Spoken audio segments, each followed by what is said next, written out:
I'm smiling. Am I supposed to be talking? Hebsy, we're live on the red carpet, buddy.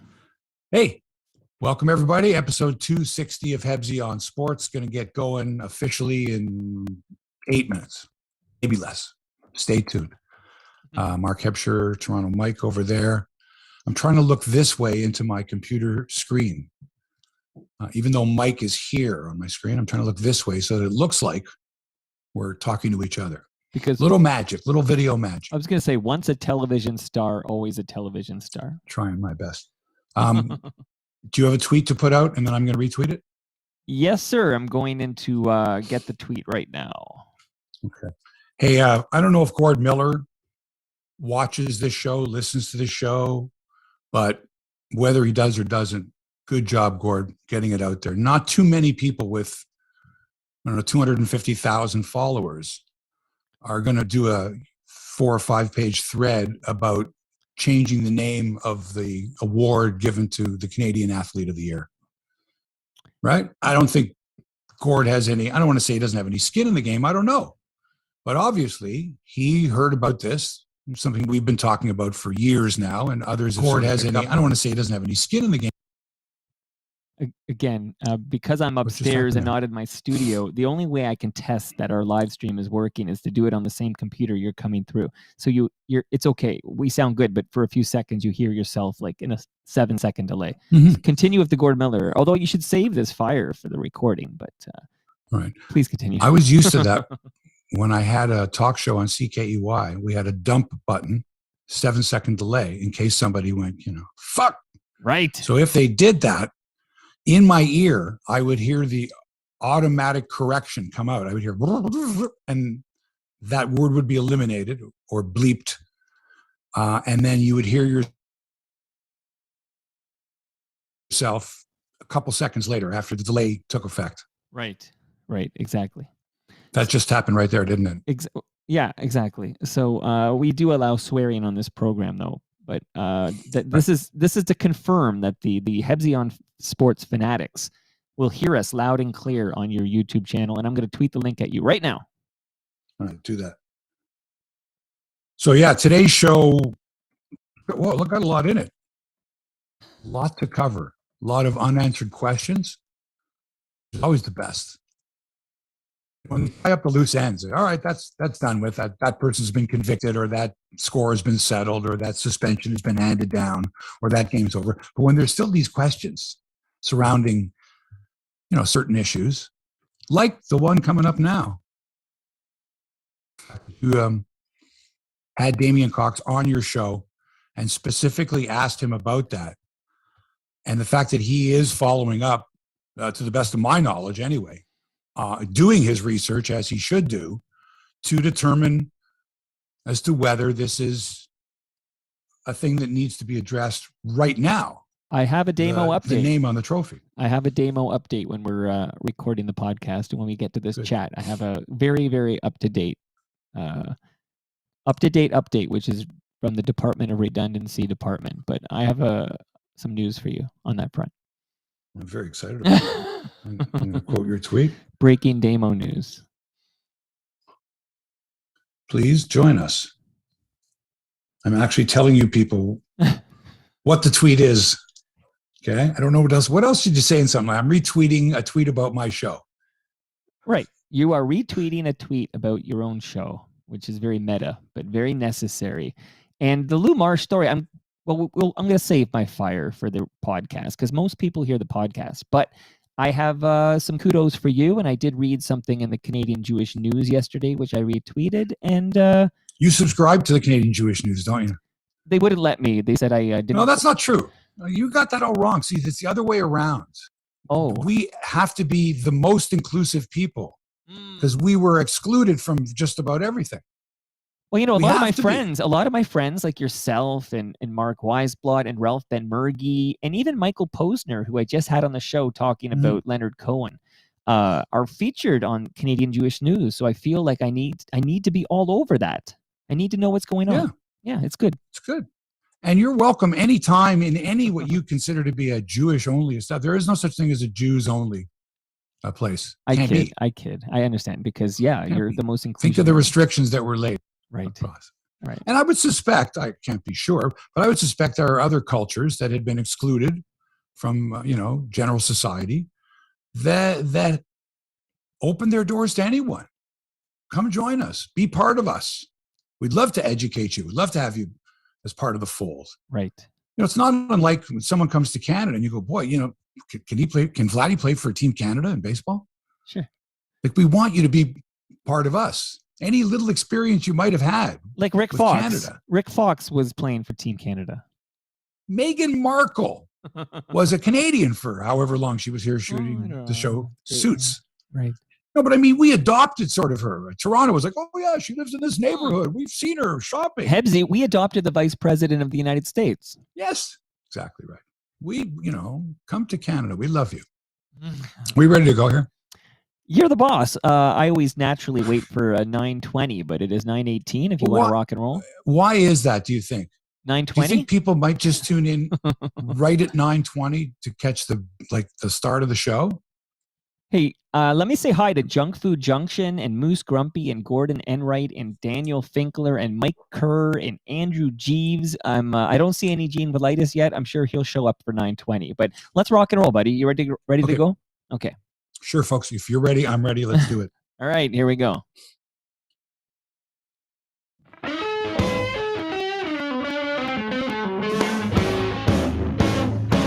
Live from Toronto, it's Hebsy on Sports, episode number 260. And thanks to the music of Los Lobos you're hearing in the background, nominated yet again for a Grammy Award. Best Americana music is the name of the category. There are way too many categories in award shows nowadays. Way too many categories. Hi there, sports fans. Mark Hebsy here in the Clinton Street studio in Little Italy. And over at Master Control in New Toronto, there's Toronto Mike. Today on the show, we're that much closer to having Lou Marsh's name removed from the Athlete of the Year trophy, and it's about time. The campaign got a big boost from TSN's Gord Miller, and now other high-profile people are cluing in and getting the word out. Very happy about that. 3 big NFL games yesterday on Thanksgiving, including the Buffalo Bills back atop the AFC East. And guess who they play twice in the next 4 weeks? Yeah, the Patriots. Woohoo, it's going to be so exciting. We'll talk about the rise of sports betting and how folks can make a bet on just about anything these days, legally. Plenty of places that'll take your money. The Leafs are flying high on the West Coast. They get the Sharks tonight in San Jose and the Ducks Sunday in Orange County. Duck Orange County. The Raptors also in action tonight in the Hoosier State before crossing the border for a 7-game homestand. You want to go see the Raptors play? Plenty of chances in the next couple of weeks. The Baseball Hall of Fame nomination class of 2022 is out, and the Blue Jays still chasing free agents after losing Steven Matz to the Cardinals.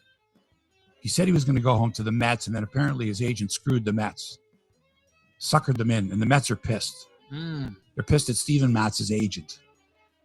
I got news for you. I'm not going to miss him at all. It's not like he was Zach Hyman to the Leafs. I can afford to lose this guy. We'll talk about some sports media. Would you, if I made a bet with you as to who I thought would be on the panel on any given intermission in a Sportsnet game, would you play this game with me? You got to name all 4 people who are going to be sitting on the panel that night in advance. That's tough. I mean, seriously. That's tough. That's a tough call. Like, I got news for you. I don't know what the odds would have been. The Carolyn Cameron, Jennifer Botterill, Anthony Stewart, Elliot Friedman superfecta. But, man, it's like auditions on the air. Like, can't they just come up with, like, it's like playing 3 different, centers on your football team. Have the same people. You do it like TSN. You like consistency. 4 people. Yeah. Right. Yeah. Yeah. It's like with anything else. People on a Friday morning expect the consistency of Mark Hebsy and Toronto Mike talking about Toronto-centric sports news. We can't just change that up. You can't get a different co-host next week. We need consistency. You can't bring in Gene Velitis next week, and I know that's the plan for sure. But, you can't just do that. Like shuffling the deck chairs on the Titanic. Oh, okay. I'm not sure I would have gone with that analogy, but The Athletic could be on its last legs as well. Get into all that. Let's reintroduce Toronto Mike from the mothership in New Toronto, right around Lakeshore and 8th. Way down there. About as far south as you can get in the city. Right. South of Lakeshore. You keep going, but don't go into the lake. It's pretty cold right now. But Hebsy, how you doing? It's great to be with you again today. The second week in a row, I've been kicked out of my studio, and I'm in the dining room right now. So hello from my dining room. Hello. You just sound so much better than you did when you were in your living room. You know what? I think I misnamed it. I was always in the dining room, but the living room and the dining room are kind of connected, so I get confused where the hell I am in this mansion I live in. But this is definitely the dining room. What are you talking about, man? Your kitchen table is in your dining room. Right. Like there's no kitchen table because the kitchen's so small. There's no table. Right. So the table, your dining table, right, where your family dines. Correct. Is in the dining room. Correct. But where the family sits and watches TV, right, the front room is the living room. You got it, buddy. Exactly. Then there's the hall. There's a hall, yeah. There's the never mind. My wife. Listen, you're so into biking.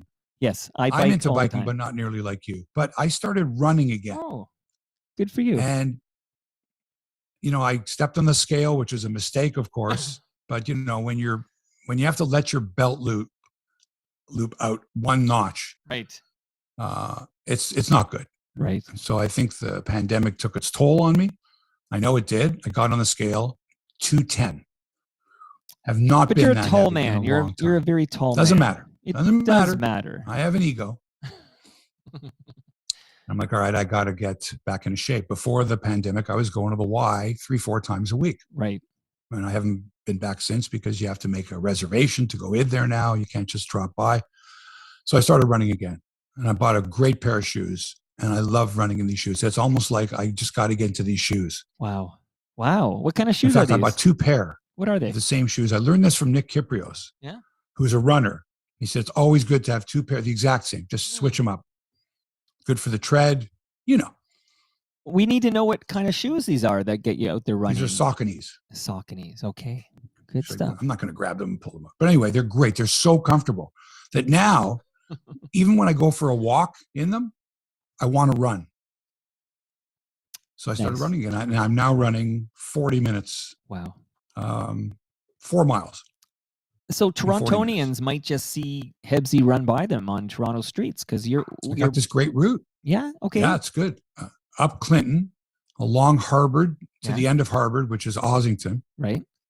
Up Ossington, past Bloor, all the way up to DuPont. Across DuPont, all the way to Bathurst. Down Bathurst, all the way to College, across College to Clinton, back up Clinton. That's a great route. A little over 4 miles. Great route, and you get to see a lot of the city on that route and be amongst the people. And congrats for you getting back on the running wagon there. Good for you, buddy. Yeah, and if you time it right, you run by stores or factories like the bakery. Like the food's coming out, so they're cooking the pizzas or Thai or curry.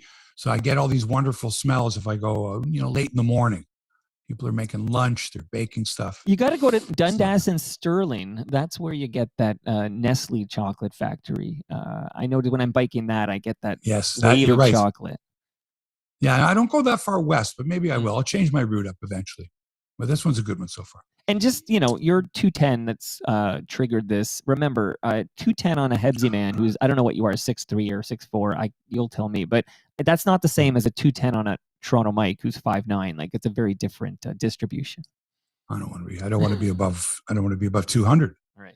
It's the Mendoza line. You want to be exactly below the Mendoza line. It's the Hebsy line. You're over 200, you're fat.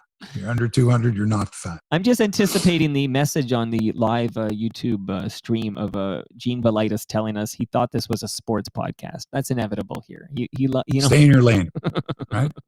Right. So I guess you want to know what happened with this job offer or whatever this thing. Yeah, of course. Yes. 2 hours after we finished the podcast last Friday, my phone rings and it's the person. Okay. Apologetic, said I would get back, didn't get back. Wow. Here's the deal. So this person lays this very interesting offer out. Would you be interested? My answer, yeah, if the money was right, the hours were right, if the situation was right, I would be interested. Great. That's all I wanted to know.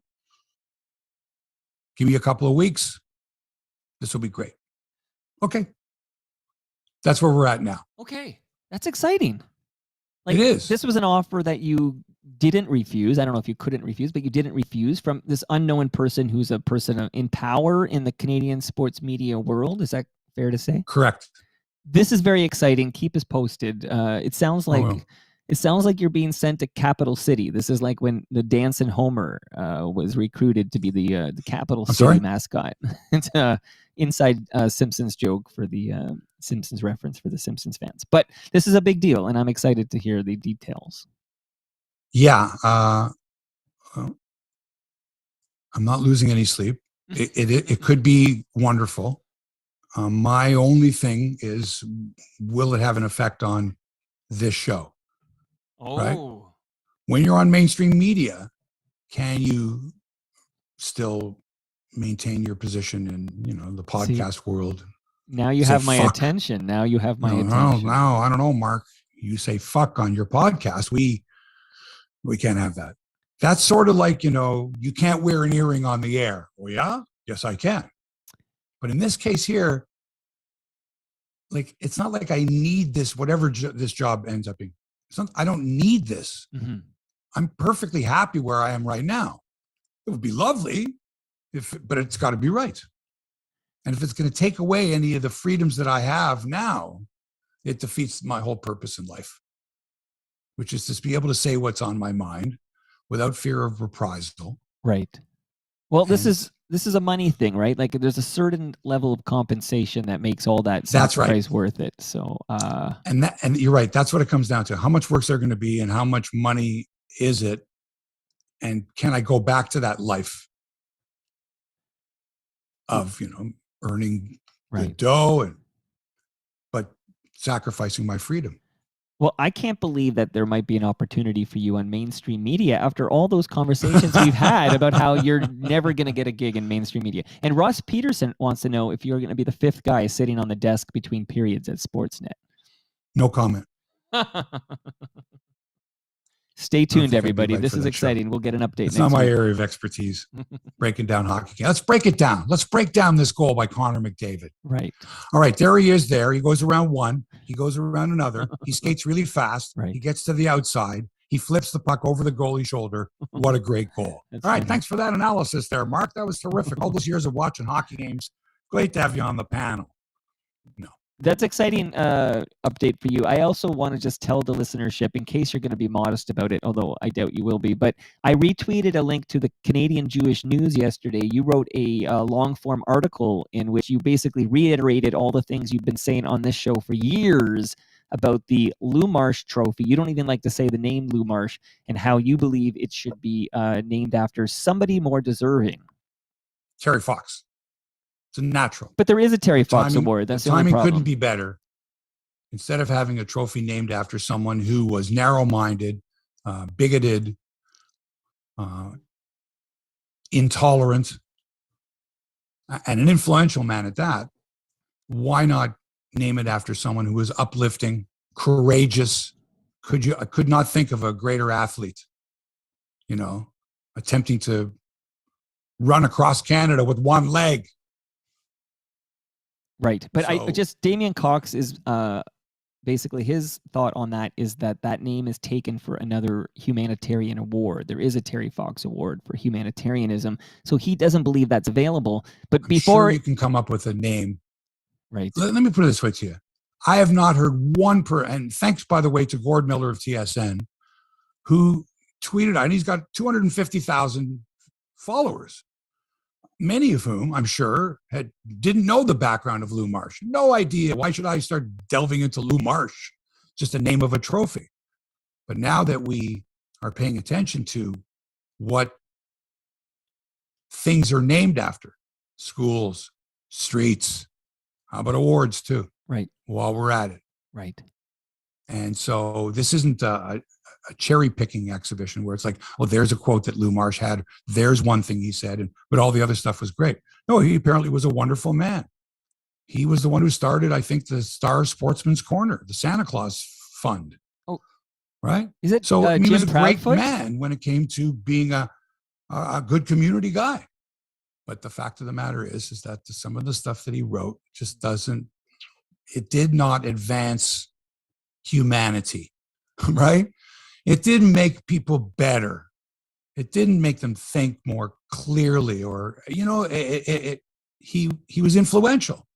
He reads that, well, Lou Marsh said this, that, I don't want to go over some of the stuff that he wrote. Well, okay, wait a second. Right.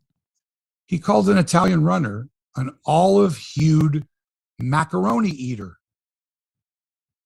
What the hell is that?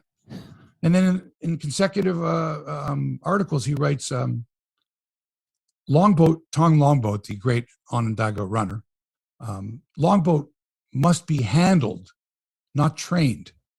And then he writes, chances are that Longboat will end up in a circus. What the hell's that? He never wrote about white people that way. Right. And that's where you have to say, listen, he advanced these horrible stereotypes. He didn't stomp on them. He didn't stop them. He didn't refute them. He advanced them. Right. Wrong. So anyway, the article is thecjn.ca. People should read the article, but I do have an update for everybody. This is from Damian Cox. And by the way, one of your listeners, Alan Gold, is pointing out the hypocrisy that Damian Cox is all over Chicago for the name of their hockey team and their logo, all over. But he continues to sort of stand behind the name Lou Marsh. So the big update from Damian Cox, this is from this morning. There's now an independent... From this morning? Yeah. There's an independent committee or group of people who are looking into this matter to determine whether the name will stay for next year. So for sure, it's going to be called the Lou Marsh Award this year.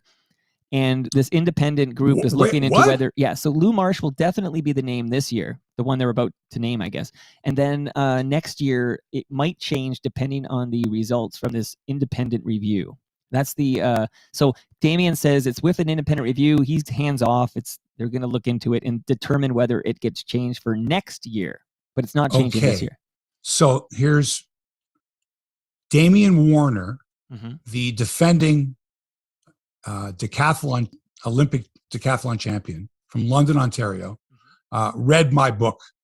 In fact, he was nice enough to give me a testimonial, nice comments about having read the book and learning a lot. Right. I know that he knows all about Lou Marsh. Right. If he wins, if Andre DeGrasse wins, no matter who wins, could that person refuse to acknowledge the trophy as anything but athlete of the year? Like, is there a way, do you think, not refuse the trophy? Because that's whatever. I don't know. Could they have it presented to them the following year when it's not named the Lou Marsh Trophy? Something like that. Hebsy, I mean, no idea. Wait a second. When are the nominations already in it? Like, is the name still in the trophy? I think Can this, you not get it re-engraved? I'm just telling you, this is from this morning. Cox says it's going to be the Lou Marsh Award this year, and this independent board will determine whether they change the name for the 2022 unveiling. So, and by the way, I can see the future. This name is changing. Okay, this name is changing. The fact that they're going to, wait another year, it just seems like a little bit of a cop out here. Because I mean, is there any chance they'd come back and say, "Oh, we're going to keep the name Lou Marsh"? No, right? Not in this climate. No. Well, also, like who out there is clinging to this? No, we've got to keep calling it the Lou Marsh Award. Whoever that person is, have they educated themselves? Well, that's Damian, I think. And we had DMs this past week about, I sent him links to you talking about this on Hebsy on Sports. That was very nice. That was nice of you. Yeah, I did do that. The anti-Indigenous, I think, is a no, like that's a slam dunk. He definitely used anti-Indigenous comments for sure. There was some racism there. The more gray area, I suppose, is the anti-Semitism, because the only smoking gun on anti-Semitism is that he did not favor a boycott of the Berlin Olympics. He felt like Canada should go to the Berlin Olympics. And it is a bit of a... No. And he also said that the Nazi treatment of Jews was overblown. Okay. That's a direct quote from him. All right. Fair enough. Okay. And he also called, the boxer Sammy Lufspring. And Lufspring had told me, Mhm. not in such a direct way, how he didn't like Marsh and those of his ilk, which to Sammy meant the wasps of Toronto that were controlling the media and were telling stories, because Lou Marsh had called him an aggressive Jew boy. Oh. Okay. And again, that's a direct quote. You Right. can And find this is that. in your article, the CJN.ca, and Right. find that But today. the other thing is, again, I wasn't on a witch hunt. When I first read about Lou Marsh, Right. or actually heard about him from my grandfather, Mm. so I knew a little bit about him, but before the internet came along and before I became really interested, Right. nobody knew anything about the guy. No. Because he'd been dead since 1936. But when I started putting a few pieces together, I said, I think we need to delve a little deeper into this guy. And is he the name that we want to have on a trophy like this? The same way in the United States, the Sullivan Award, which is given out to the greatest amateur athlete of the year, is named after this guy, James E. Sullivan, who was a real prick. He ran the AAU. He was a racist. He was anti-Semite. He was against women. He wouldn't let women compete in the Olympic Games or register for the AAU, like a real asshole. But there's no lobby for him to, have his name taken off. And people who win the Sullivan Award, for the most part, don't go, well, who was this guy? Right. Right. Right. Anyway. I mean, it's like everybody who went to Ryerson University for, years and years, or right before that when it was a Polytechnical Institute back in my day. Then, this is Ryerson. You don't actually stop down and look into the history of the individual it's named after, which is why I like Gene's suggestion before we move on. He says, just call it the Canadian Athlete of the Year Award. Like, don't name. Well, that's what it's called in the Canadian press. There's two different awards in Canada every year. Right. There's the award that the Toronto Star gives out. Right. And then there's the Canadian Press Athlete, female and male athlete, which are called the Lionel Conacher Award and the Bobby Rosenfeld Award. Gotcha. Where was I reading that one organization is now going to give out one medal only or one championship only, for male and female? Well, that's what the Toronto Star has been doing. Of the year and the female of the year. It's one only. Gotcha. Do you like that idea? In sports? But that's what they do for the Lou Marsh Award. I know I know, I'll give it, right. That's what that is. It's not by gender. It's just your athlete. It could be Penny, or it could be any gender, or non-binary. It could be anybody. Right. Always. Right. I think it's going to be Damian Warner, Andre DeGrasse. The team of the year will be the women's soccer team for sure. Gold medalists. Agreed. I don't know the rest. Okay. Happy Thanksgiving. Happy Black Friday. To our American friends, we're jealous. I am anyway. Tell me 4 why. days of eating, shopping, debauchery, football. Come on, that's for me. Instead of a random day in October, I got to go to work the next day anyway.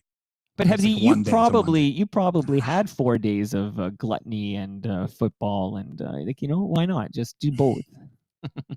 I remember trying to travel one day from Bloomington, Minnesota, the North Stars Leafs game, to Boston on, I think it was the day of Thanksgiving, the day after Black Friday, whatever. It was horrible. It was the worst traveling experience ever. I'll never, ever travel in the United States on any of those 4 days. Planes, trains, and automobiles. Yeah, you got it. Okay, so a trio of NFL games yesterday, which is nice too. It's what is it in Canada? It's Thursday. Flip on the TV. Oh, hey, football all day. Love it. So the Chicago Bears favored by 2.5 over the Detroit Lions, win the game on a last-second field goal, but they don't cover the point spread of 2.5. They win 16-14. So the Lions win. You see, if you bet the Lions, you're a winner. You're going, yeah, they won. They won the bet. And you win the game. They're 0-10-1 this year, the Lions. All my friends from Western Ontario, all the Lions fans I know, I'm sorry, again. But they beat the point spread. We'll talk about that in a second. Right.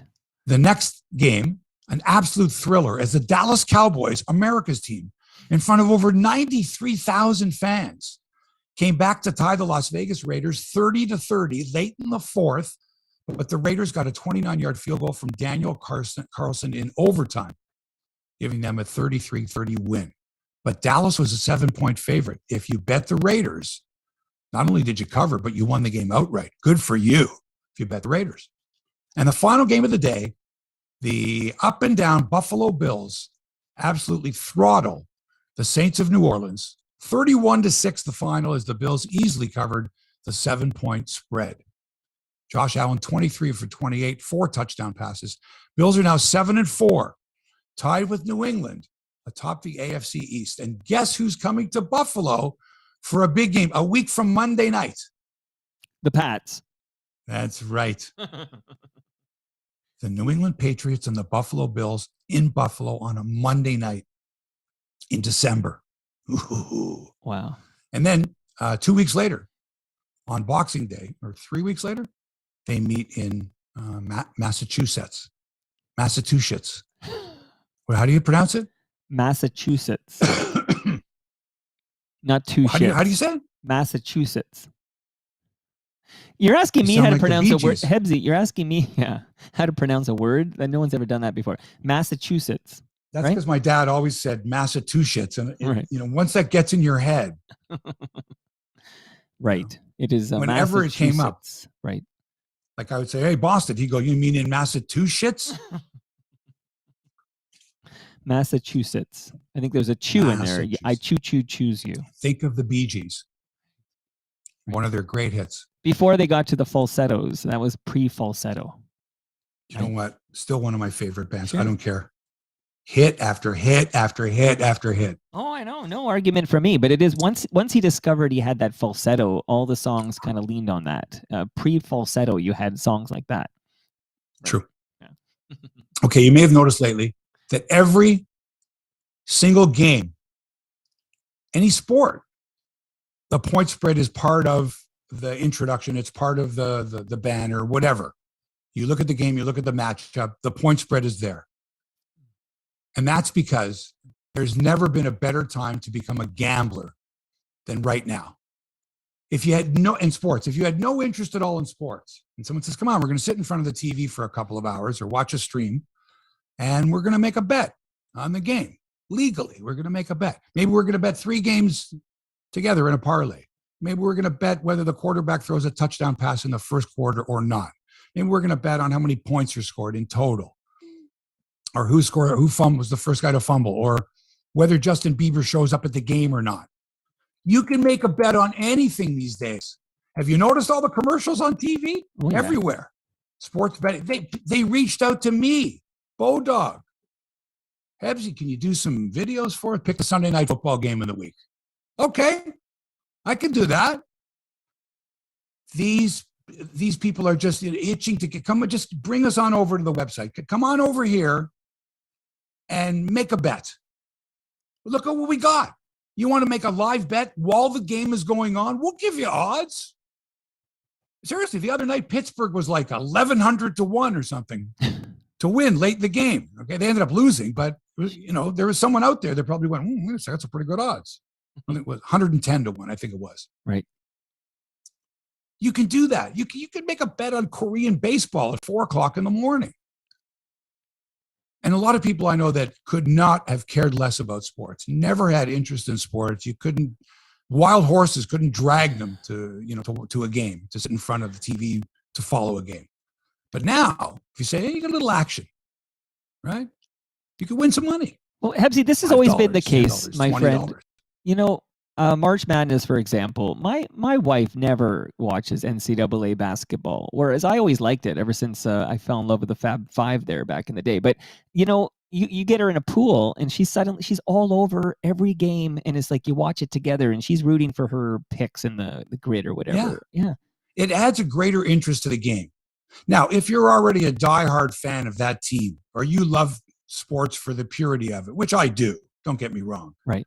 It's not going to make as much of a difference. But if you're on the fence sometimes and sometimes a little action, I say to you, Mike, I like the Jets in this game. I'll give you 7 points. You go, okay, we're on for $10. But instead of betting each other, one of us has to lose, one wins, one starts making fun of the other guy. Nice pick, the Jets, way to go.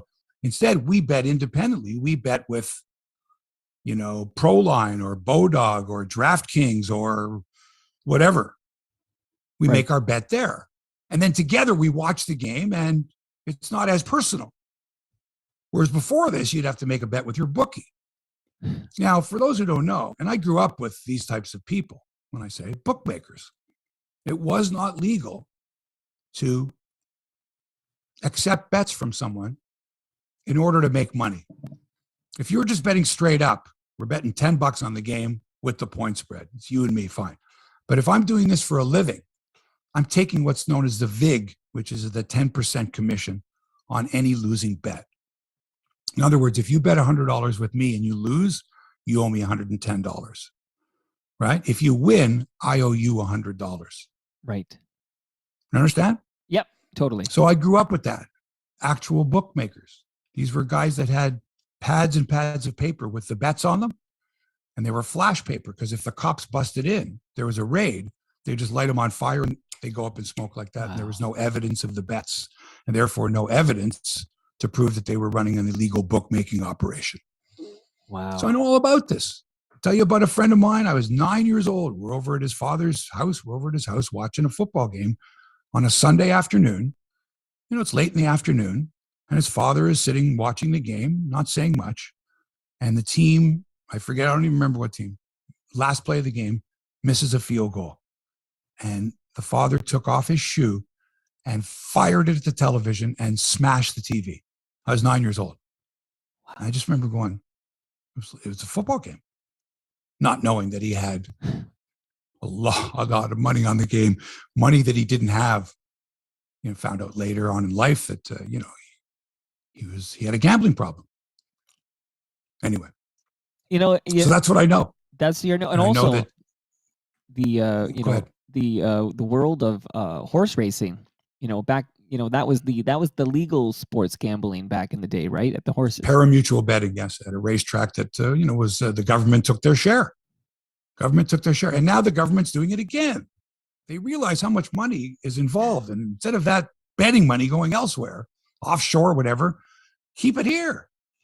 Ontario Lottery Corporation, no, spend your money here. That's why single game betting was the key. Instead of having to bet a 3-game parlay on Proline, you could bet one game. Right. You like the Leafs? Make a bet on the Leafs. And that's what we're into right now. And that's why every game now there's interest from people I never would have thought would have spent 2 minutes in front of a TV watching a game or checking the scores. Sure. Now they are. Maybe it's their suicide pool. Maybe it's their office pool. Maybe it's because it's Thanksgiving and everybody else is eating turkey and watching football. For it's sure. Big, man. It's huge. Well, how long until we have a new sponsor of the program, a sports betting company? Maybe they're listening right now. I don't know. And Gene Velitis wants last to know. week, I'll give you an example. Well, Go ahead. Bodog. Last week for Bodog, they said, you got to make your Sunday night pick. So the Steelers are playing the Chargers. Right. The Steelers are 6-point underdogs.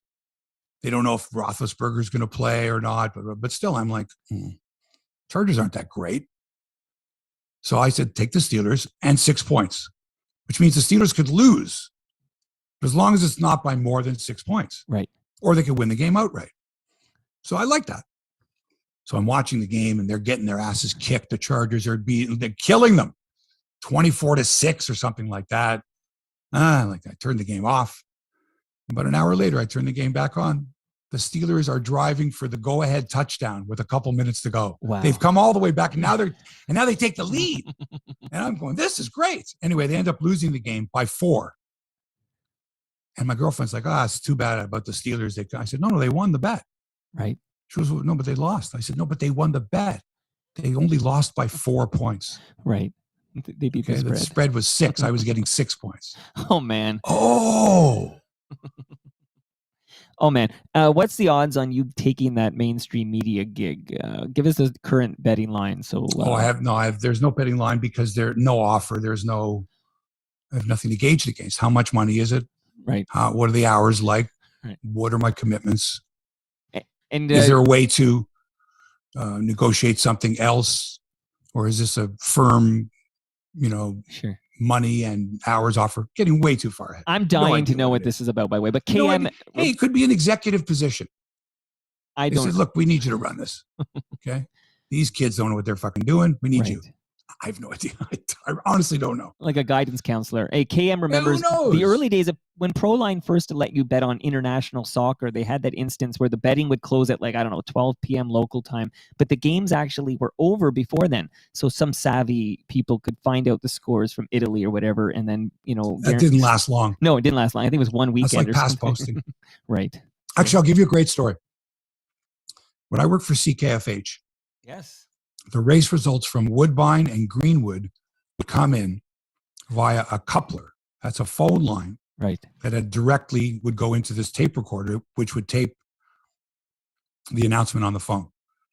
And so Daryl Wells, the race caller, would call the race. As soon as the race was over, they would rewind the tape, and then they would play it back on the coupler, so that back at the studio at CKFH, it would come in while the disc jockey was on the air, while they were in commercial. It would come in, the recording would come in. right. And basically it was, him calling the stretch drive of the race, right? You'd hear the stretch drive, and then down the stretch, and the winner is Resolute Bay, wins by 4 lengths. And then he would say, Resolute Bay, the winner, paid $27.30, $5.80, $3.60 to win. Place horse was so-and-so, the show horse was so-and-so. The time of the race was 47 seconds. This is Daryl Wells from Woodbine. Back with next race on CKFH. And he knocked those off after every race. So this guy who knew my uncle, my late uncle, who was a gambler, I get a call one day. I had met him once or twice. I'm trying to think what his name was. I got it. His name was Chocolate Milk. Woo! That was the name he went by. Nice. Chocolate Milk and Bananas. Anyway, just a character. Love it. He's going, yeah, it's a friend of your uncle's. Yeah, okay, we met. He says, listen, there's some money in this for you. If you can get me the result of the race before you put it on the air. Because what happened was they didn't run that little break of the horse racing announcement until after the song was over or after the commercial cluster was over. Whenever the next break came, right, they would just roll it right in. They'd run the little da da da da da da da da da da da da da, and then they would run this. This is Daryl Wells from Woodbine. So this guy knew that from the time the race ended until the time the radio station played the call of the race could be a few minutes. Sure. And could he get in there and get a bet down before the race was declared official? In other words, before you heard the announcement on the radio. That was the only way to find out when the race was over. There were no telephones at the racetrack. You couldn't pick up the phone at the track and go, yeah, they just crossed the finish line. The winner was number 4. You couldn't do that. Right.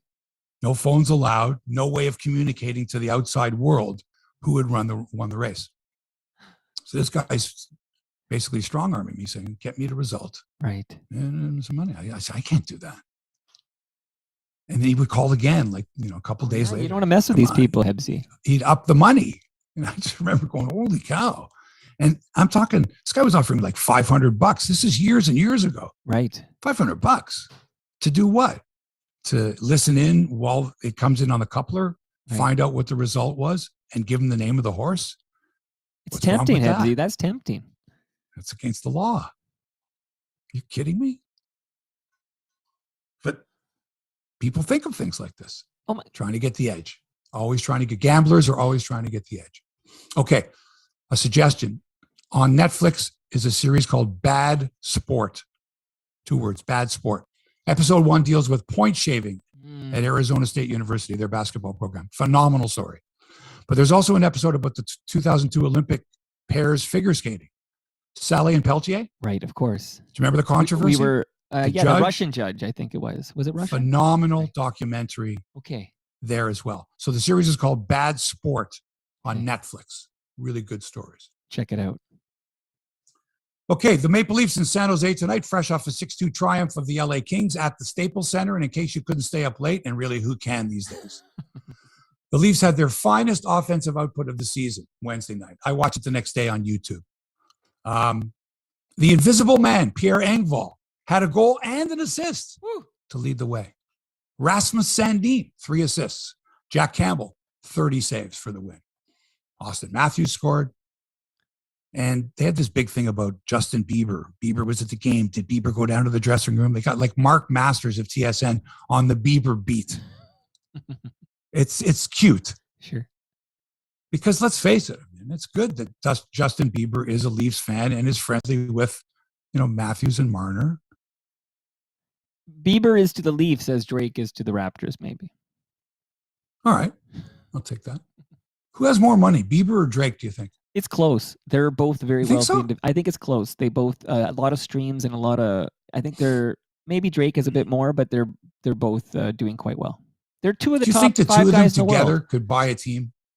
Oh, I don't know. That's real money. Now you're talking $1 billion. I don't know how many What streams. about MLSE? What if they just bought MLSE and Drake looked after the Raptors and Biebs looked after the Leafs? Who would be our Blue Jay guy? Who would be our representative for the Blue Geddy Jays? Lee. Who would be the biggest, the Donald Sutherland, the Geddy Lee? Geddy Lee. It's the Geddy Lee up, okay? Right.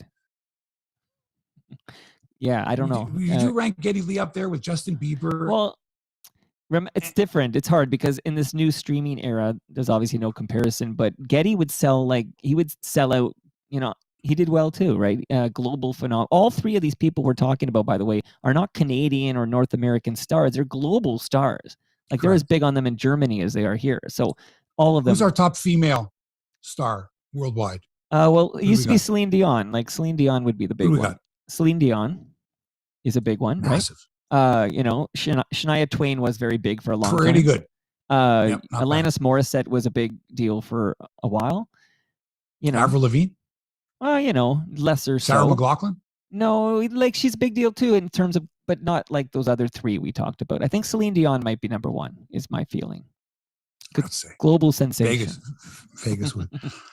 Next star will be Joseph Hall. He's the backup goalie to Jack Campbell, and he gets to start tonight in goal. Career record 2-0-0, including a shutout. Leafs are 2 back of Florida atop the Atlantic Division, 4 points clear of third place Tampa, but the Bolts have 3 games in hand on the Leafs. You mean Wall, like not Hall, Wall, right? What did I say? Hall. Wall, shit. I get him and Justin Hall mixed up. Sorry, Joseph, thank you. Joseph Wall, W-O-L-L. Yeah, Not to be confused with Justin Hall, right. H-O-L-L. I always think of him like remember or how Taylor Hall, H-A-L-L, or Glenn Hall, G-L-E-N-N, right? H-A-L-L, Hall, pronounced Hall. Because they used to call band Hole by Courtney Love's Hole, but they used to call Melissa Oftemar on bass. Right, great Canadian. Come on. Yeah, for sure. And she was in Smash. She's fantastic. Joseph Wall's American. Joseph Wall's American, though, isn't he? Joseph Wall's American. I think so. All right, forget it. Yeah, he's from Missouri, I think. Yeah, he's from. Really quickly here, is the China Wall was the nickname of Johnny Bauer, right? So I always think of Wall, like there's a natural kind of goaltender nickname in there with Wall. Joseph Wall. Right. Got it. Good. Where was I here? Oh, yeah. So the Leafs, other teams have a lot of games in hand on the Leafs. Boston's in 5th place. They got 5 games in hand on the Leafs. That's a lot, man. Early in the season. They had some COVID issues. Yeah, they did. They lost one of the games against Ottawa pretty much. I know there might have been another one. What did I read? The Islanders have 7 games, 7 players in COVID protocols. Wow. As if things aren't bad enough for them. Anyway, so the Leafs have San Jose tonight, get a travel day tomorrow. Then Jack Campbell will be in net Sunday in Anaheim against the not-so-mighty Ducks. Then it's a couple days off before the Leafs host Colorado Wednesday. Then they hit the road for back-to-back games in Minnesota and Winnipeg next weekend. Weird. It's like a Saturday in Minnesota, a Sunday in Winnipeg. After coming home for 1 game. That's a farkukta schedule right there. By the way, we were watching the hockey panel on Sportsnet the other night. There's no chemistry between Caroline Cameron, Jennifer Botterill, Anthony Stewart, and Elliot Friedman. None. And because hockey has 2 intermissions, twice they're on. And pregame and postgame, it's not working for me. I'm sorry. First of all, Elliot Friedman should have his own segment. It should be him and one anchor or one other person and back and forth, like 31 thoughts. Like he's just so well informed and he's such a good communicator. But I feel as if him on a panel, it's like he's got to wait his turn, and then he gets like 30 or 45 seconds to make his point. Right. Then it's on to someone else. It's on to someone else. Boy, girl, boy, girl, boy, girl, boy, girl. So I never know. Is Ron McLean hosting? Is David Amber hosting? Is Jeff Merrick hosting? Is Caroline Cameron hosting? Is Botterill on? Is Cassie Campbell on? Is Kelly Rudy on? Kevin Biex on? Who's like what? So many different crews, so many different people interchanged. And quite frankly, I watch the Leaf games. I'd like to see the same announcers on the Leaf games. Is that asking too much? No, I don't think so. I think that's a reasonable request because, again, we talked off the top, but we're looking for consistency, right? These are kind of, you get into a groove and you like the consistency, and that's all part of the deal. That's why when your favorite morning show changes, it's disruptive to your life. Even though it's just a radio show, you're used to these certain personalities and voices every day, and you get used to it. I know. But now we have to start looking at our calendars and our clocks saying, wait a minute, is it springtime? Oh, they're not talking hockey. Oh, is it Thursday night? That means Caroline is the host on the hockey games, or is that Tuesday nights? Right. It's just so many things to think about. And it shouldn't be that way. You should be able to tune in, watch your team, and be familiar with the people who are presenting the broadcast. That's all I'm saying. Well said. The Raptors, who every game on TV is Matt Devlin. Every game. Half the games are Jack Armstrong, and half the games are that other guy who can't speak English. Sounds like he's got marbles in his mouth. Cannot understand him. I turn the sound up on the TV. I turn it down. Is there too much bass in the speaker?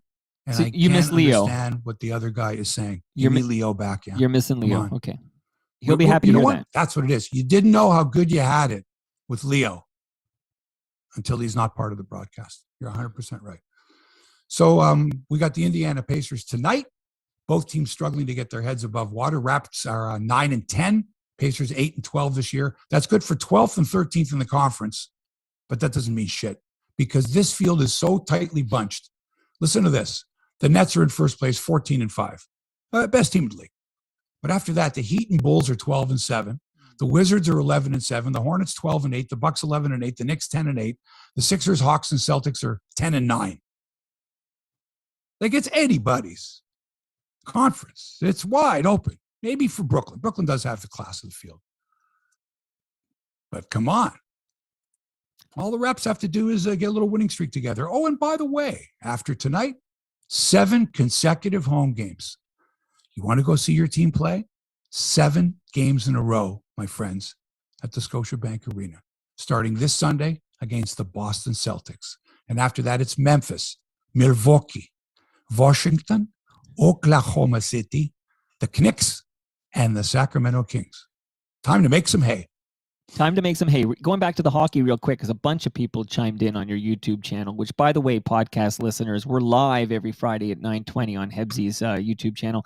A lot of people saying they've tuned out of the hockey, the Sportsnet intermissions. And I got to say, I'm the same way. I watch the game, and at intermission, I do something else. Usually I'll do something on the computer or whatever, or I'll do anything. I haven't watched an intermission in a very long time. You know what it's become? Social justice hour. It's become less about hockey and more about, I don't know, what's going on, issues surrounding the sport and how can we improve the sport as opposed to just, I don't know, enjoying it for what it is and having some fun with it. It's just too serious sometimes. But can I say something? This is going to go against brand, but this is legit real, is that even up until very close to the very end, even though I thought he was ridiculous and a dinosaur, I still tuned into Coach's Corner. Isn't that interesting? Like I used to be sure to be back to watch what Don and Ron would say. And it's very interesting to me that captured my attention and that I was curious to watch it live. And since Don left, I think that's when I basically found the intermissions boring and haven't been back. And I never watched the second intermission, even as a younger man. I always was just first because I would watch Don and Ron. For some reason, that pulled me in, and that's long gone now. Well, that was the sizzle. Yeah. And that's how you sell a sandpaper. broadcast. Again, it was sandpaper. 2 intermissions, no other sport. Which is why I'm so excited to hear that you're going to be you're going to be the new intermission on Sportsnet hockey. I can't wait till we can make that announcement because you're sandpaper. I did intermissions for many years on Global, and this was the formula. If you had the money, you would produce a feature that would run in two features. One would run in each intermission, and eventually it was down to one feature, which would run, I don't know, in the second intermission. Right. And 4 Tyler, or 5 minutes, 6 minutes long. Again, produced. You know, your guys go out and shoot it. You edit it. It's got to be voiced. Right. And then eventually they just said on Global, they said, let's just do a longer interview. Let's just do a between periods interview. Right. So the deal was this: the home team always in the first intermission. The producer would arrange it ahead of time with the PR department of the team. Right. We'd like to have Doug Gilmour in the first intermission. Okay. And the visiting team was the Ranger. We'd like to have Brian Leach in the second intermission. Okay. Rarely would a coach say no. Right. Sometimes, though, if the team had a bad period, the guy was a no-show. Right. Or he was late. Right. Because the coach was chewing out the team. Right. So we always had to wonder about that. And then you would do so you'd go to commercial as soon as the teams went off the ice. You know, Joe Bowen, Harry Neal, whatever would go, you know, we'll be back with our first intermission. It's good, Harry Neal. So they'd go for a commercial break, which is usually a pretty long one. Because you know, a lot of viewers, you got to get those sponsors in. You've got to get the beer and the cars and whatever they're doing. So I'm going to say 3, maybe 4 minutes. Also gives you time to get ready in the studio, for the player to come off the ice, have a little blow. Right. And I don't mean cocaine. Right. And, you know, get a towel around him, get the sweat off, sit down in the chair, framed up, ready for the intermission, for the interview. Now they come back, okay, and your graphic over a wide shot. After the first period, Toronto Maple Leafs 1, New York Rangers nothing. Hi, everybody. Mark Hebsy back in the studio here. Joining me, Doug Gilmour. So what'd you think of the first period? Like, what do you got? What are you asking the guy? How's the family? You know what I mean? Right. There's not much you can do. Sweaty hockey interviews, hockey player interviews. Well, I've seen that one. These were 5-minute interviews. I've seen the one with you and Wayne Gretzky on YouTube. I think it's. These are 5-minute interviews. Right. Now remember, there's 2 intermissions. So are people at home riveted to their televisions? I don't know. Are they dial flipping? Is there something else on? Well, there was less to do. We didn't have watching, the internet back then. Like, it's a big deal breaker, this internet thing, Hebsy, because now we're all on Twitter and everything's at your fingertips. It's a whole different world. So back then, so you do a 5 or 6 minute interview, and then thank you very much, Doug. Okay, we'll be right back. Just another reminder that the score is still 1-0. Right. And here's our summary from the first period. You know, Dave Andrechuk scoring at 4:27 from Gartner and Gilmour. Right. That was the only scoring. Shots on goal were 10-8. And we'll be back with more, you know, feature on, I don't know, whatever. We'll check the out-of-town scoreboard when we come back. Back to commercial, another 3-minute cluster of commercials, right? Right. Back to me. Hi, everybody, you know, let's check the out-of-town scoreboard. Couple of games. Here's who scored. We might have a highlight to throw in there. I don't know. Take another break. Come back with like I don't know, some other standings or some other scoring leaders. I don't know if there wasn't a feature. Twice, 2 intermissions of that. Now, let me tell you, it was hard to come up with content. Right. And it's even harder now. So it becomes a formula. Back to the panel.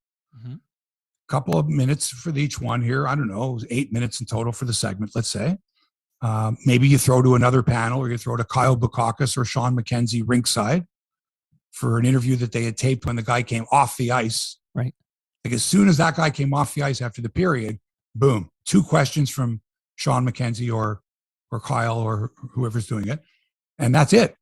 60 seconds max. More like 45 seconds. Well, because they don't say anything. Like, what a waste of time. What do you expect from them? Right. But think about having to sit next to someone and ask in 5 minutes and getting 3-word answers from a sweaty hockey player. Yeah, I know. That's tough, man. It's tough. It's hard. It's hard to do those intermissions. It's hard to get good content. If they spent the money and did really good features, and some of their features are very good, but the panel after a while, no matter who's on it, it's all blah, blah, blah. Look here, that black thing, that's the puck. Okay, he's taking the puck. Right. Watch this. He flips it over the goalie. Watch this. Like, I can see. Give me some insight. Give me some analysis. Tell me why that play happened. Tell me who made a mistake. Give me more Kevin Bieksa. Give me more Elliot Friedman. And give me less of the politically correct panel talking about social justice issues. That's it. I feel better now. In baseball, the Blue Jays lost free agent Steven Matz, who signed with the St. Louis Cardinals 4 years, $44 million. But it's okay. According to Bob McCowan, the Blue Jays signed Robbie Ray to a 5-year, $115 million contract when he retweeted a tweet from a fake account by Ken Rosenthal. What do you think of that, Hebsy? That's so stupid. I'd be disappointed. Do you if my really kid need to did get that. it out there that you were the first? That people went, oh, I heard from Bob McCowan that the Jays got Robbie Ray. You've just taken a hit to your reputation. It's better to be correct than first. It's better to be right than first. Do your research. Okay, we're talking about someone that was famous. First of all, he follows 0 people. Right. On Twitter, 0. What's being followed that matters, actually. Even God follows somebody. Come on. 0 followers. What's that? And so you're not informed because you're not following someone who's tweeting stuff that might interest you. Right. And then to not even check an account to see if there's a blue check mark. Right. And see if that's actually Ken Rosenthal's account is unconscionable. But he's not a journalist. He's another talking head, right? He's like a character. He's not a journalist. Never mind. Okay. Here, just one last thing on that, though. It only takes 30 seconds to do a sniff test on a tweet like that to determine whether that's the real guy or not. It only takes 30 seconds, and it's a worthwhile 30 seconds. And what's interesting to me is, so he tweets at Bob McCowan, and everyone and their uncle kind of spreads the word, hey, man, you fell for a fake account or whatever. And how long did that thing stay up? I didn't even notice when it eventually comes down, but it was up a long time. Anyway, it was lingering for a very long time. Come on, Mike, you've got to know by now. Yeah. You've got to know the way things work. You have to understand how easy it is to research something, to put in just a little, and I'm not talking about hitting Google and putting in a name. I'm talking about just get to the next layer. Go find something yourself. Go delve a little deeper. Find another keyword or whatever. Right. Sniff test. Find out. Right. It's not that hard. I know for a fact that there are people out there on the Lou Marsh thing where they're like, the same was with this guy or that guy. What are we going to do? We're going to take Harold Ballard's thing away from him. What about Conn Smythe? Take the award of him. Where does it stop? No, man, just do a little research.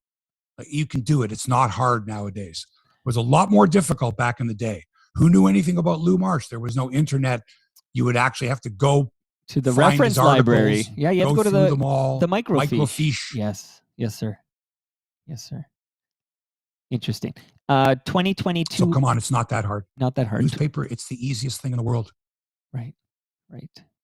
Yeah, I agree. So you can actually go to your public library website and get every single copy of the Toronto Star. Right. Every single article that Lou Marsh wrote, and go through them with a fine-tooth comb if you want. Right. It's available to you. Do your research. Back to Steven Matz. Good riddance. Big deal. I was never that confident with the guy. I wouldn't have given him 3 years, much less 4 years for $44 million. Good for the Cardinals. And the Mets are pissed because the Mets, he said he wanted to go back to the Mets. And the guy who owns the Mets now, the billionaire, I can't think of his name, he says they never came back to us. We were assured that we could make any matching offer. We would have matched the Cardinals' offer. And his agent was being a prick and stuff like that. No, come on. Who cares? Steven Matz wants to go to St. Louis because those home runs that he'd be giving up in other ballparks won't go out of the park in St. Louis. That's why he signed with the Cardinals. Because he knows if he gives up a rocket to deep left field, there's a chance that it stays in the ballpark in that park. That's a pitcher's ballpark. He's not stupid. Okay, the 2022 Hall of Fame ballot is out for baseball. So this is a really interesting year because it is Curt Schilling, Barry Bonds, and Roger Clemens' last chance to get in via this route, right? Or route, as they say in the States. If they don't, they're going to have to get in via the Veterans Committee. So Schilling had 71.1% of the ballots in 2021. He needs 75% for induction. So people think he's a lock in 2022. A lock. Oh, He's got to be. I don't know about that. right. I'm not so sure. Barry Bonds got 61.8 and Roger Clemens got 61.6%. It's their final year. Doubt very seriously they're going to get in. Scott Rowland got 52.9% of the vote. It's only his 5th year of eligibility. He might be the guy to get in. Scott Rowland. Did you consider him a Hall of Famer? Fabulous fielder. Yeah. I never thought of him as a Hall of Famer. Darn good hitter. Yeah. Omar Vizquel, also in his 5th year of eligibility, 49.1% of the vote last year. About the same chance as Rowland, I guess. Billy Wagner, 46.4%, 7th year of eligibility. I don't think so. Todd Helton, 44.9%, 4th year. I don't know, maybe. Had that one fabulous season where he hit like 370 something. Gary Sheffield, 8th year, 40.6% of the votes. Probably not. Andrew Jones, 33.9%. Jeff Kent, 32.4%. Manny Ramirez, drug issues there. Yeah, big time. 28.2%. Sammy Sosa, 17%. His final year of eligibility. He ain't getting in. No. Andy Pettit, 13.7%, his 4th year. Also an issue with drugs there. Human growth hormone. And Mark Burley, who people think will get in, 11% of the vote, but it's only his 2nd year of eligibility. He's not getting in. Yeah, that's a long road. That's a long way to go from 11. But a lot of other people would have to drop out of the contention. So this year, first-time ballot. Yeah. Carl Crawford, Prince Fielder, Ryan Howard, Tim Lincecum, Justin Morneau. Hey. Canadian. Joe Nathan, David Ortiz. Hey. Jonathan Papelbon, Jake Peavy, AJ Brzezinski, Jimmy Rollins, A-Rod. Wow. Mark Teixeira. Wow. The Baseball Writers Association of America class will be inducted into the Hall of Fame on July 24th, 2022. The class will be joined by any inductees from the early era and or golden era committees. And again, those are voted on by separate committees, players that are no longer eligible, but can get in via a different route. Okay, The Athletic. We've talked about this publication before and how when they started, they were poaching all these newspaper guys, some of them who had jobs or were about to take a package or were about to get eliminated from their positions at major newspapers. And they scooped some big names, the Ken Rosenthals. And I remember they went and got Armin Katayan from CBS, from 60 Minutes, CBS News, to do documentaries. They spent a lot of money on this. Well, guess what? You can now get The Athletic for $12 a year. I saw $12. But only if you're not already subscribed, because I hear people like Ben Gerstein complaining that because they're already subscribed, they don't get the $12 a year deal. New subscribers only. Right. Now, to me, this devalues your product. $60 a year or $40 a year or $36 a year. You're not taking them into consideration. You're telling them that your product that was worth that much back then is only worth this much now. I don't like that at all.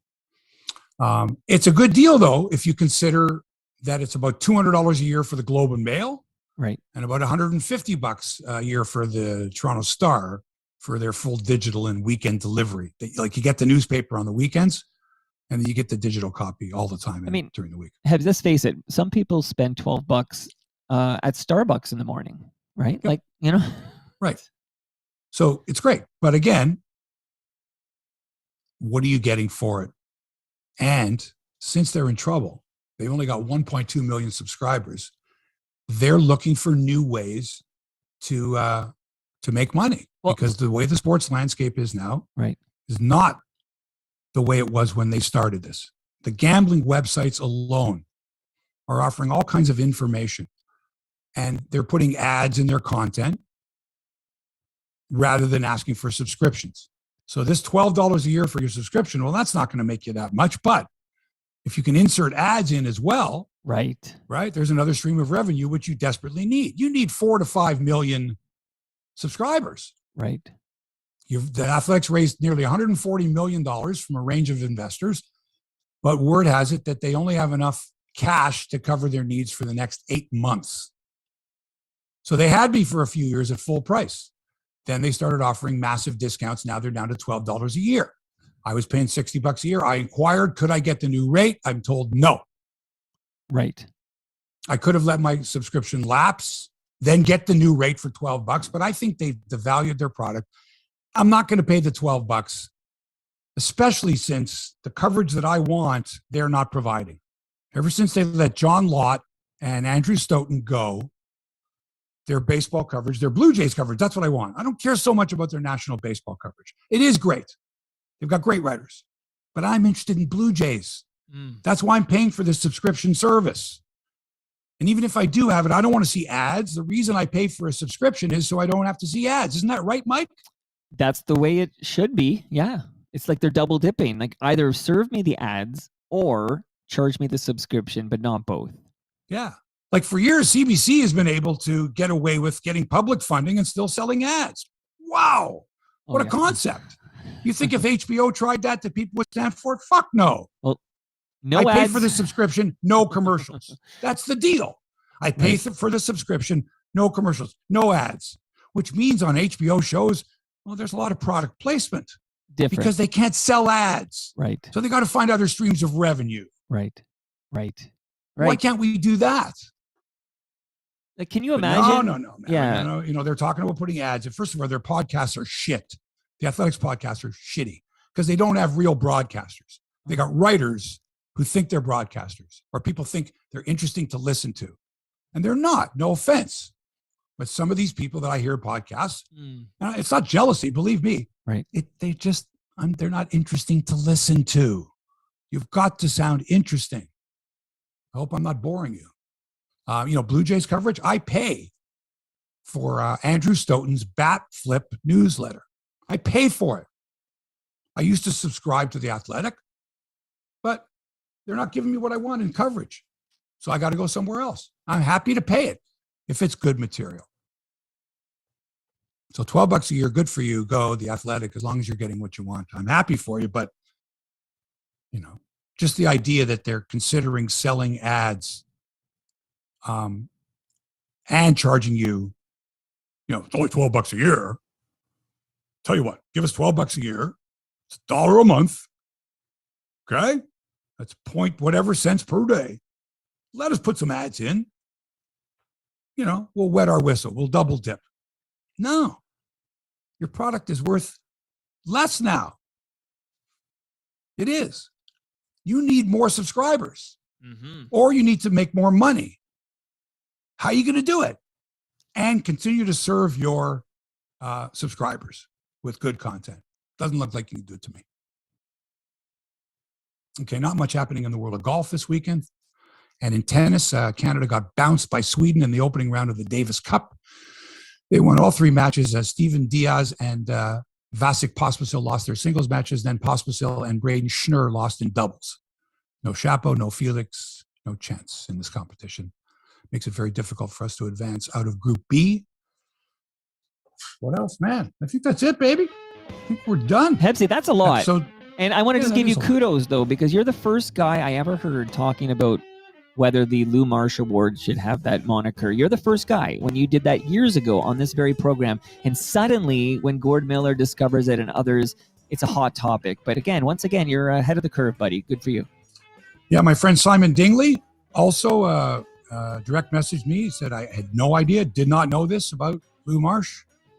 Thanks for that. And, he retweeted it. So tell him to listen to Hebsy on Sports. He would have known about it. He does. Believe me, he's well informed. That's it for episode 260 of Hebsy on Sports. Thanks to Toronto Mike, as always, for production and inspiration. Hit him up at Toronto Mike. And thanks to you for allowing us into your headspace. I know there's lots of room in there. Thanks for fitting us in.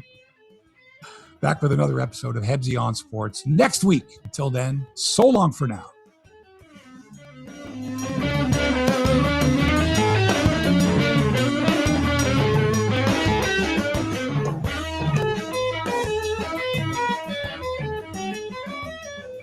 This podcast has been produced by TMDS and accelerated by Roam Phone. Roam Phone brings you the most reliable virtual phone service to run your business and protect your home number from unwanted calls. Visit roamphone.ca to get started. Awesome. Hey, do you know Dave Charles? Sure do. I was the one who gave you his name. Oh, yeah. You know what? It was me. I forgot because I had a tour. Doug Thompson took me on a tour of Element FM like 3 years ago. Right. And turned out Dave was a big Toronto Mike fan. And then you're the one, yes, you're the one who sparked this visit. He's going to be here in like 20 minutes. He's a Toronto Mike fan because I told him about it years ago. Oh, fuck. See? Yeah. I should know He was who the I'm one who talking started to. Q107. Yeah. So, okay, well, Great we're going to guy. shout you out early in this Big episode. sports fan. Okay, good. We can talk about Hebsy on sports. All right. I do got me to a turn off the favor? live stream. Let me turn off the live stream before you say Turn off anything the live stream. exciting. Thank you, Hold on. everybody. Thank you, everybody. Before you say anything controversial. No.